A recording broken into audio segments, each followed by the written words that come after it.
अस्सलाम वालेकुम to all of you. तो आज का जो अब हमारा जो टॉपिक है वो है इंट्रोडक्शन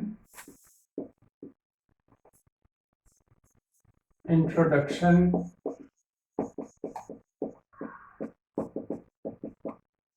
टू प्रोबेबिलिटी। बेसिकली जो क्वांटिटेटिव मेजर है uncertainty, that is called probability. I mean अगर आप किसी चीज़ में कंफ्यूज होते हैं किसी भी चीज़ के बारे में, तो जब आप उस कंफ्यूजन को, उस अनसर्टेनिटी को मैथमेटिकली या क्वांटिटेटिवली मेजर कर लेते हैं तो उस चीज़ को हम लोग बोलते हैं probability. So this is a rough definition of probability, that quantitative measure of uncertainty is called probability. तो बेसिकली जो probability की definition है उसको समझने के लिए और जो जो मोस्ट वाइडली जो चीज़ें हम calculating when we are calculating probability of something, तो जब हम कैलकुलेट करने के लिए बहुत सारी जो चीज़ें हैं वो उनको यूज़ करते हैं, उन नोटेशंस को उनको समझना, उन बेसिक्स को समझना प्रोबेबिलिटी को समझने के लिए बहुत ज़रूरी है। तो अगर आपने प्रोबेबिलिटी की डेफिनेशन को समझना हो, या आपने प्रोबेबिलिटी थ्योरी को समझना हो, या आपने कुछ कैलकुलेशन या क्वेश्चंस कैलकुलेट करने हो, तो उसके लिए कुछ बेसिक टर्मिनोलॉजीज हैं और कुछ बेसिक प्रिंसिपल्स हैं।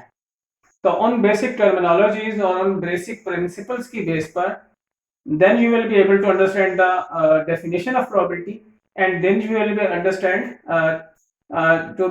to how to solve the questions of probability theory. तो इसमें जो हमारे पास जो सबसे पहली चीज आती है वो आती है random experiment.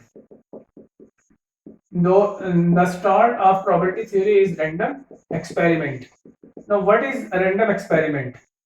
Any experiment that can be repeated many number of times, उसको हम लोग रैंडम एक्सपेरिमेंट कहते हैं। या ऐसा एक्सपेरिमेंट जिसको जब आप परफॉर्म करें तो उसके जो अकोरेंस की जो पॉसिबिलिटीज हैं वो कम से कम दो पॉसिबिलिटीज हों। तो फिर और इसके अलावा जो है that experiment can be repeated any number of times and you can not predict the results of that experiment. तो उस चीज को हम कहते हैं random experiment. Basically random experiment है three basic properties. The first one is the minimum outcomes of that experiment is 2, and the second property is the result of that random experiment is unpredictable. We have some certainty level but we cannot predict the result of that experiment.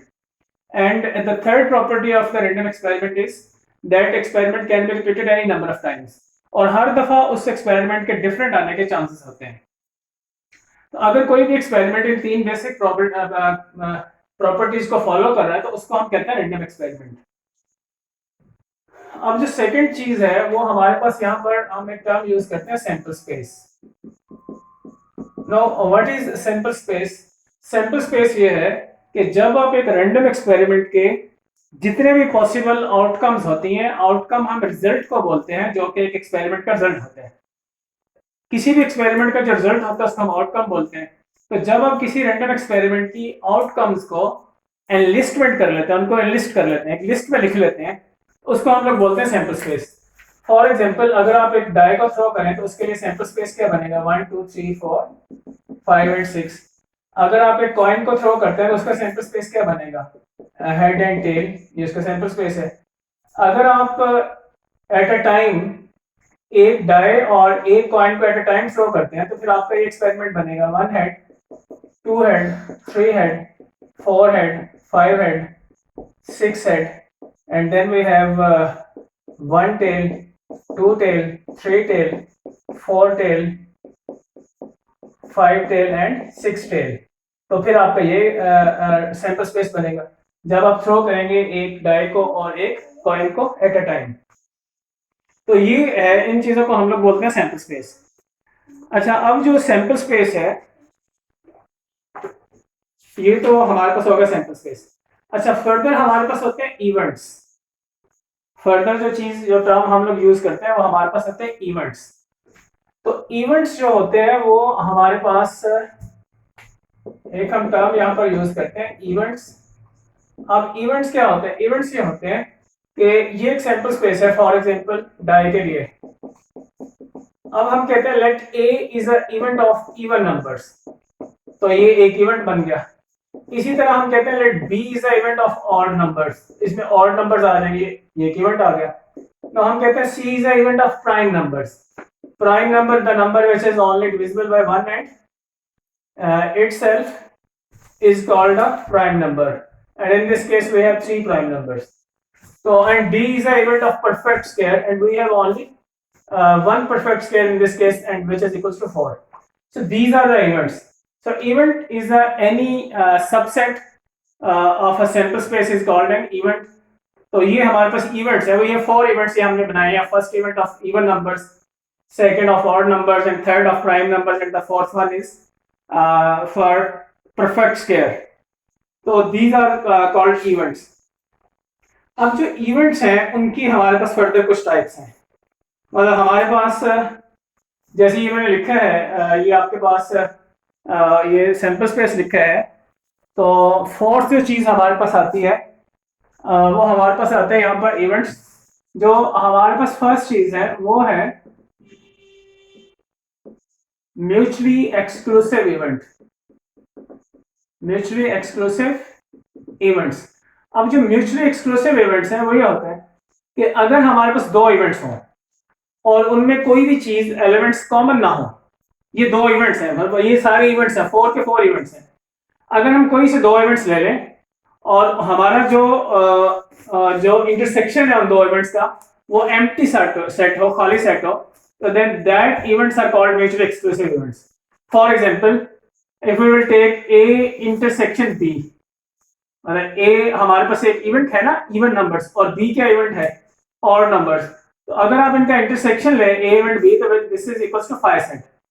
तो ये 5 set है, तो that mean के A and B are mutually exclusive events. इसी तरह से अगर आप इसका ये जो है वो ले लें, अगर आप ए और सी का इंटरसेक्शन लें तो A and C intersection is equals to 2। So A and C are not mutually exclusive events. तो म्यूचुअली एक्सक्लूसिव इवेंट्स में हमारे पास जो दो एलिमेंट्स होते हैं उनकी जो हमारे पास जो इंटरसेक्शन है वो 5 सेट आता है। तो अगर वो 5 सेट ना हो तो फिर वो नॉट म्यूचुअली एक्सक्लूसिव जो है ना इवेंट्स होते हैं। इसी तरह जो आगे हमारे पास एक नेक्स्ट हम टर्मिनोलॉजी जो यूज करते हैं वो हम लोग यूज करते हैं एग्जॉस्टिव इवेंट्स। एक और जो हम टर्मिनोलॉजी यहां पर यूज करते हैं that is called exhaustive events. तो एग्जॉस्टिव इवेंट्स ये होते हैं कि अगर हम कोई से दो इवेंट्स का यूनियन ले लें, जैसे हम ए यूनियन बी अगर लें तो आर आंसर 1 2 3 4 5 एंड 6 के इक्वल होगा, which is equal to sample space. अगर ए यूनियन बी हमने लिया तो ये जैसे events A union B, A में 2 4 6 है, बी में 1 3 5 है। तो जब आपने ए यूनियन बी लिया हमारे पास आंसर किस चीज में आ गया, सैंपल स्पेस की फॉर्म में आ गया। तो ऐसे इवेंट्स को हम लोग बोलते हैं एग्जॉस्टिव इवेंट्स। अब जो 6 हम इवेंट्स की टाइप यहां पर यूज करते हैं this is called equally likely events. तो जो इक्वली लाइकली इवेंट्स हैं हमारे पास, इक्वली लाइकली जो इवेंट्स हैं, इक्वली लाइकली इवेंट्स ये होते हैं कि अगर कोई से इवेंट्स की, मतलब आपके पास बहुत सारे इवेंट्स हो तो उनके अकरेंस की प्रोबेबिलिटी अगर इक्वल हो, जैसे ये इवेंट ए है तो इवेंट ए की जो प्रोबेबिलिटी है, प्रोबेबिलिटी ऑफ ए, वो इक्वल्स टू हमारे पास होगी number of favourable outcomes and divided by total number of outcomes. अब इसमें देखें नंबर ऑफ फेवरेबल आउटकम्स कितने, ए इवेंट क्या था, इवन नंबर्स, तो फेवरेबल आउटकम्स कितनी है 3। अब टोटल नंबर ऑफ आउटकम्स इसमें कितनी है 6। So this is equal to 1/2, ये प्रोबेबिलिटी है इसकी।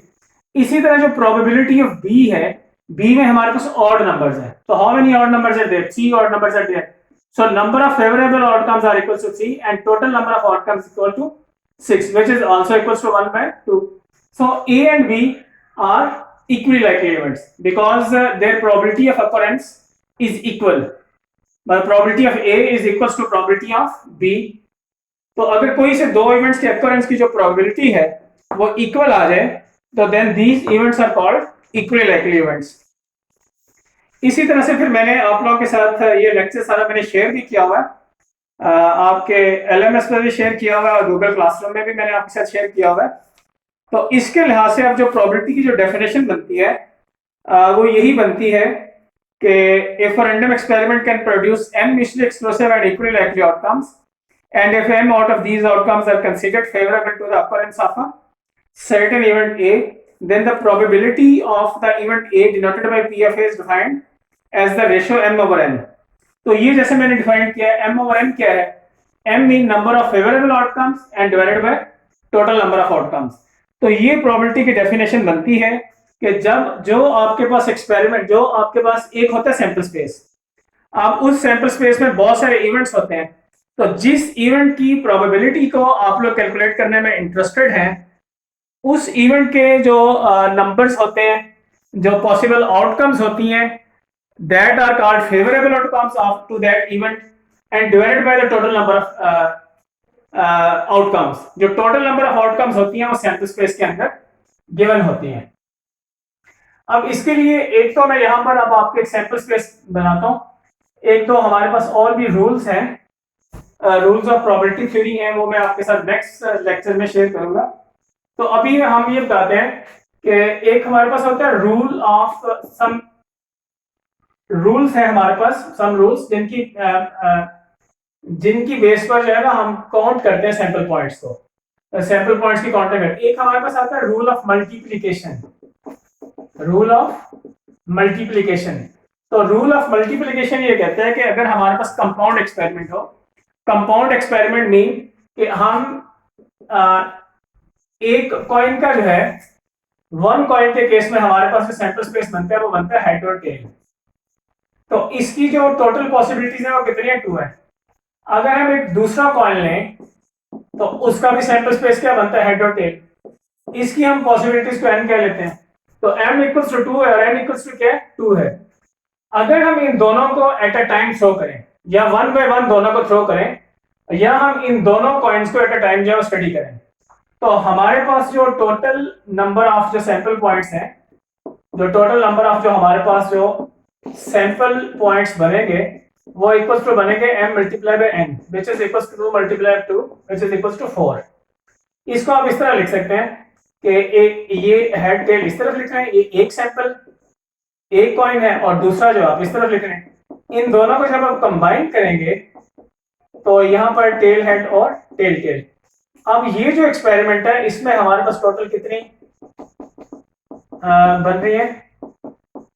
जो हमारे पास जो टोटल जो हमारे पास सैंपल स्पेस में आउटकम्स बन रही है 4 बन रही है। इस चीज को हम कहते हैं रूल ऑफ मल्टीप्लिकेशन। अच्छा, अब इसमें अगर आप प्रोबेबिलिटी फाइंड आउट करना चाहते हैं 2 हेड्स की, तो प्रोबेबिलिटी ऑफ जो 2 हेड है, अब इसमें यही आउटकम है जो फेवर कर रही है, 1 डिवाइडेड बाय टोटल आउटकम्स 4 है, ये प्रोबेबिलिटी हो जाएगी। अगर हम यहाँ प्रोबेबिलिटी फाइंड आउट करना चाहते हैं एटलीस्ट 1 हेड की, तो एटलीस्ट देखें इसमें भी 1 हेड है, इसमें भी 1 हेड है, इसमें 2 है, तो एटलीस्ट 1 हेड का मतलब है कम से कम एक हेड हो, एक हो या 2 हो, टोटल 2 से ऊपर तो हो नहीं सकती।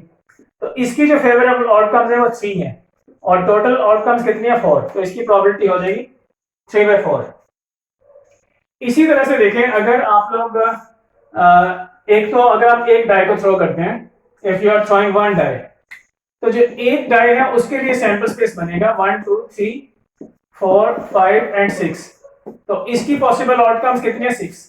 एक आपने दूसरा डाई थ्रो किया तो उसकी जो पॉसिबल आउटकम्स है वो भी कितनी हमारे पास बन रही है? 6। तो इसमें कितनी पॉसिबल आउटकम्स है? इसकी भी 6 है। अगर आप इन दोनों को एट अ टाइम थ्रो करें तो m multiply by n equals to 6 multiply by 6 equals to 36 outcomes. इसी तरह से अगर आप एक कॉइन को थ्रो करें जिसकी पॉसिबिलिटीज क्या है? हेड और टेल, तो m इक्वल्स टू क्या है? 2। और अगर आप एक डाई को साथ थ्रो करें 1 2 3 4 6, इसकी कितनी पॉसिबिलिटीज हैं? 6।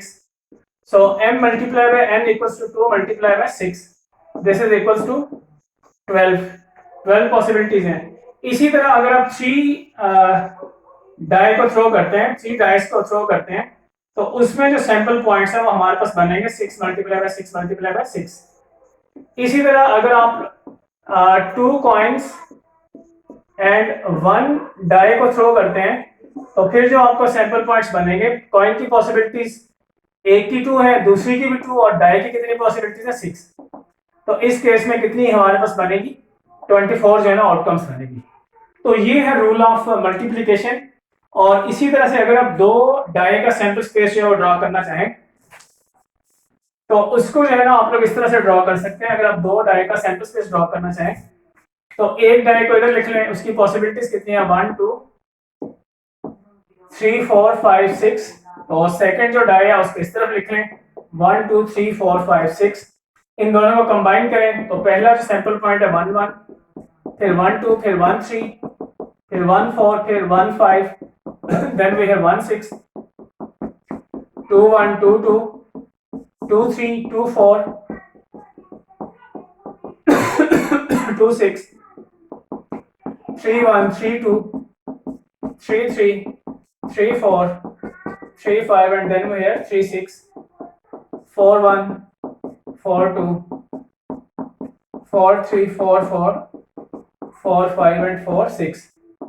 Then we have 5 1, 5 2, 5 3, 5 4, 5 5, and 5 6. Then we have 6 1, 6 2, 6 3, 6 4, 6 5, and 6 6। तो ये पॉसिबिलिटीज बन रही हैं। तो अब ये टोटल हमारे पास एन ऑफ एस टोटल जो सैंपल पॉइंट्स है वो 36 हैं। तो अब इसमें से आप जिस चीज़ की भी प्रोबेबिलिटी कैलकुलेट करना चाहें वो आप लोग कैलकुलेट कर सकते हैं। मतलब अगर हम फर्दर लेक्चर्स में इंशाल्लाह इस चीज़ को हम फर्दर डिस्कस करेंगे। No, thank you very much.